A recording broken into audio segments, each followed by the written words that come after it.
మేమంతా సిద్ధం యాత్రకు వైఎస్ జగన్ విరామం ప్రకటించారు. నిన్న రాత్రి ప్రచారంలో గాయం కావడంతో వైద్యులు విశ్రాంతి తీసుకోవాలని సూచించారు. ఈ నేపథ్యంలో సీఎం జగన్ ఈ నిర్ణయం తీసుకున్నట్లుగా తెలుస్తోంది. ఇక తదుపరి షెడ్యూల్ వివరాలను ఇవాళ వెల్లడించనుంది వైసీపీ. మోదీ, స్టాలిన్, షర్మిల, అలాగే చంద్రబాబు, కేటీఆర్ వంటి నాయకులు ఈ దాడిని ఖండిస్తూ ట్వీట్ చేశారు. మరోవైపు జగన్ ఘటనపైన నివేదిక పంపాలని సిపిని ఆదేశాలు జారీ చేసింది ఎలక్షన్ కమిషన్. నిన్న రాత్రి ప్రచారంలో జగన్మోహన్ రెడ్డి పైన రాయితో దాడికి పాల్పడ్డాడు ఓ ఆగంతకుడు. ఇక బస్సు యాత్రలో భాగంగా సింగ్ నగర్ కి చేరుకున్న క్రమంలో సీఎం జగన్ పైన రాయితో దాడి చేశారు. బస్సు పైనుంచి సీఎం జగన్ ప్రజలకు అభివాదం చేస్తున్న సమయంలో ఈ దాడి జరిగింది. అయితే ఆ రాయి అత్యంత వేగంగా సీఎం జగన్ కనుబొమ్మకు తాకింది. సీఎం జగన్ పైన క్యాట్ బాల్తో దాడి చేసినట్లుగా అనుమానం వ్యక్తం చేస్తున్నారు. రాయి తగలటంతో ఇక సీఎం జగన్ ఎడమ కంటికి కనుబొమ్మ పైన గాయమైంది. జగన్ పక్కనే ఉన్న ఎమ్మెల్యే వెల్లంపల్లి ఎడమ కంటికి సైతం గాయమైంది. వెంటనే సీఎం జగన్ కు బస్సులో ప్రథమ చికిత్స అందించారు వైద్యులు. ప్రథమ చికిత్స తర్వాత మళ్లీ బస్సు యాత్ర కొనసాగించారు జగన్. మెరుగైన చికిత్స విజయవాడలోని జీజీహెచ్ ప్రభుత్వ ఆసుపత్రికి అయితే తరలించారు. అనంతరం కేసరవల్లికి చేరుకున్నారు. రైట్, నిన్న జరిగిన దాడికి సంబంధించి జగన్ కి కనుబొమ్మకి తాకినటువంటి దెబ్బకి సంబంధించి అయితే పూర్తి డీటెయిల్స్ మా ప్రతినిధి ఏడుకొండలు అందిస్తారు. ఏడుకొండలు, చెప్పండి, అసలు ఎవరు ఈ దాడి చేసింది, ఎవరు, అసలు ఏ విధంగా దాడి జరిగింది, అసలు ఎందుకు జరిగింది, ఈ డీటెయిల్స్ అన్ని ఎలా ఉన్నాయి, ఇవి ఏమైనా బయటకు వచ్చాయా?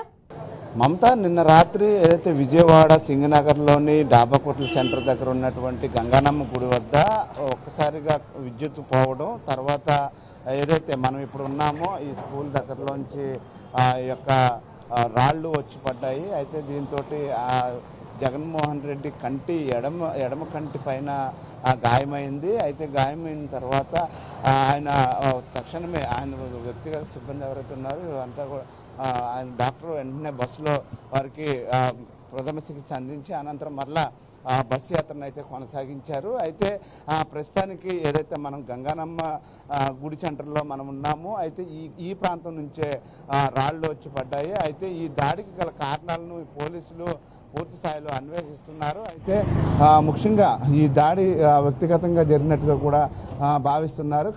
ఉద్దేశపూర్వకంగా కక్షపూరితంగానే దాడి జరుగుంటుందని చెప్పేసి భావిస్తున్నారు. అయితే నిన్న ఇక్కడ నుండి ఆయన ఈ బస్సు యాత్ర అనేది కొనసాగించిన తర్వాత కేసరపల్లి వద్ద అటు గన్నవరం నియోజకవర్గంలో కేసరపల్లి వద్ద ముగిసింది.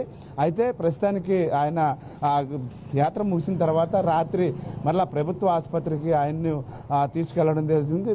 ప్రభుత్వ ఆసుపత్రిలో వైద్యులు సూచించిన మేరకు ఈరోజు బస్సు యాత్రకు విరామం ఇవ్వాలని, ఆయన తలకు బలమైనటువంటి గాయం తగిలింది కాబట్టి బస్సు యాత్రకు విరామం ఇవ్వాలంటూ కూడా చెప్పినటువంటి పరిస్థితి. ప్రస్తుతానికి ఏదైతే ఇక్కడ నుండి వచ్చినటువంటి రాళ్లకు సంబంధించి ఎవరు ఆకతాయిల పనా లేదంటే ఎవరైనా ఉద్దేశపూర్వకంగా చేశారనే దాని మీద పూర్తి స్థాయిలో దర్యాప్తు అయితే కొనసాగుతుంది. అయితే దీనికి సంబంధించి ఇప్పటికే అటు వైసీపీ శ్రేణులు అయితే మాత్రం తీవ్ర స్థాయిలో మండిపడుతున్నారు. జగన్కు వచ్చినటువంటి ఆదరణ చూడలేకే ఈ రకమైనటువంటి దాడులకు తెగబడ్డారంటూ కూడా మండిపడుతున్నటువంటి పరిస్థితి. మరోవైపు దీనిపైన షర్మిల కూడా స్పందించినటువంటి పరిస్థితి కనిపిస్తుంది. ఎవరైనా ఉద్దేశపూర్వకంగా కనుక చేసుంటే దాన్ని ఖండించాలి, కానీ అది సాధారణంగా జరిగితే దాని మీద స్పందించలేనటువంటి పరిస్థితి, ఆవిడ చేసినటువంటి వ్యాఖ్యలు కూడా కొంచెం వివాదాస్పదం అవుతున్నటువంటి పరిస్థితి కనిపిస్తుంది. అయితే ఇప్పుడు మనం గంగానమ్మ గుడి సెంటర్లో ఉన్నాం. ఇక్కడి నుంచే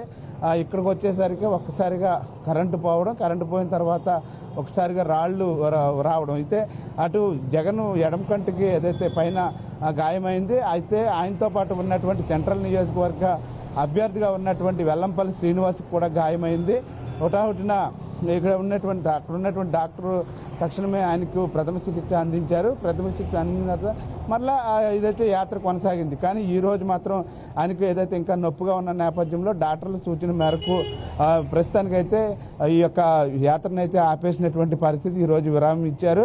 అయితే దీనిపైన లోతైనటువంటి దర్యాప్తు చేయవలసినటువంటి, ముఖ్యంగా పోలీసులు వైఫల్యం కూడా కొట్టొచ్చినట్టు కనిపిస్తుందంటూ కూడా చెప్తున్నటువంటి పరిస్థితి. ఎందుకంటే ఒక సీఎం వస్తున్నటువంటి దారిలో ప్రత్యేక బలగాలతోటి ఖచ్చితంగా జల్లెడ పట్టవలసినటువంటి అవసరం ఉంది. అయితే ఈ రకమైనటువంటి దాడి జరగడం పట్ల సాక్షాత్ సీఎం మీద దాడి జరగడం అనేది ఇప్పుడు యావత్ రాష్ట్రం అంతా కూడా నివేరబోతున్నటువంటి పరిస్థితి కనిపిస్తుంది. దీని మీదే హాట్ టాపిక్గా ఇప్పుడు ఈ జరుగుతున్నటువంటి పరిస్థితి. అయితే ఈరోజు బస్సు యాత్రకు ఈ విరామం ప్రకటించారు. కానీ ఏదైతే పూర్తి స్థాయిలో ఈ దాడికి గల కారణాలను అన్వేషించాలి, లేదంటే ఇది రాజకీయంగా మరింత రంగు పులుముకునేటువంటి ఆవశ్యకత ఉంది. కాబట్టి తక్షణమే దీనికి చెక్ పెట్టవలసినటువంటి అవసరం అయితే పోలీసుల మీద ఉందని చెప్తూ ఉన్నారు మమత.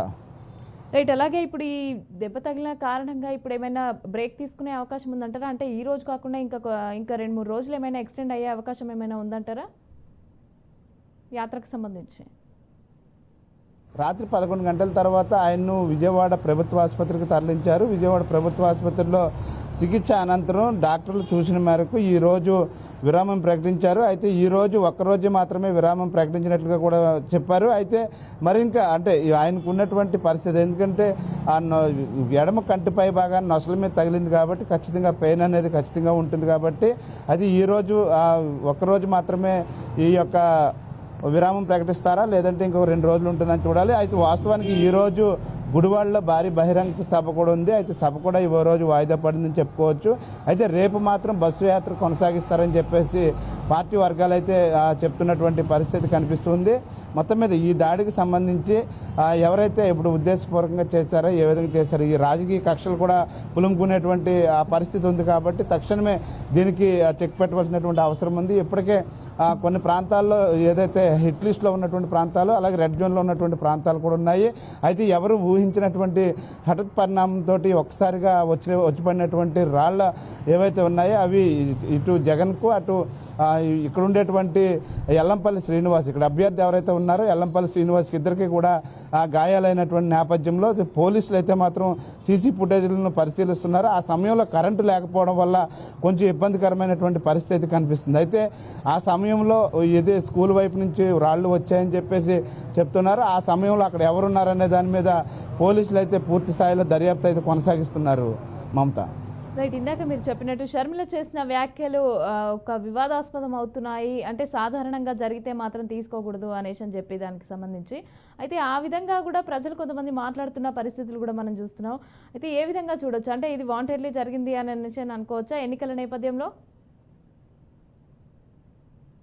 ముఖ్యంగా ఏదైతే ఈ పార్టీ శ్రేణులు నిన్న మాట్లాడుతూ కూడా ఇటు ఏదైతే స్థానికంగా ఉన్నటువంటి మంత్రులు కానీ ఎమ్మెల్యేలు కానీ వీరంతా కూడా మాట్లాడుతూ ఇది ఖచ్చితంగా జగనన్నకు వస్తున్నటువంటి ఆదరణ చూడలేకే ఈ విధమైనటువంటి దాడి జరిగిందంటూ కూడా వారు ఆరోపిస్తున్నారు. అయితే మరోవైపు ఇదంతా ఎన్నికల స్టంట్ అంటూ కూడా ఇటు ప్రతిపక్షాలు కూడా ఆరోపిస్తున్నటువంటి పరిస్థితి కనిపిస్తుంది. అయితే దీని మీద మాత్రం ఏదైతే ఉద్దేశపూర్వకంగా ఎవరైనా కావాలని కక్షపూరితంగా చేస్తే మాత్రం అందరూ ముక్త కంఠంతో దీన్ని ప్రశ్నించాలంటూ కూడా అన్ని పార్టీలు కూడా చెప్తున్నటువంటి పరిస్థితి. ఎందుకంటే సాక్షాత్తు ఒక సీఎం మీద దాడి జరిగినప్పుడు ఆయన ప్రతిపక్షమా అధికార పక్షం అని కాకుండా ఏదైతే ఆ సీఎం మీద దాడిని మాత్రం అందరూ ఖండిస్తున్నారు. అయితే దీనికి సంబంధించినటువంటి లోతైనటువంటి దర్యాప్తు తొందరగా చేయాలి, లేదంటే ఇది పరిణామాలు చాలా తీవ్ర పరిణామాలు ఎదుర్కోవాల్సి వస్తుంది అని చెప్పేసి చెప్తూ ఉన్నారు. ఏదేమైనప్పుడు కూడా నిన్న జరిగినటువంటి దాడికి సంబంధించి ఇది ఏదైతే ప్రతిపక్షమే చేపించిందంటూ కూడా అది ఈసీ కూడా కంప్లైంట్ చేస్తామంటూ కూడా నిన్నైతే అటు ఎల్లంపల్లి శ్రీనివాస్ కూడా చెప్పినటువంటి పరిస్థితి మమత. రైట్, థ్యాంక్ యూ ఏడుకొండల, థ్యాంక్స్ ఫర్ ది డీటెయిల్స్.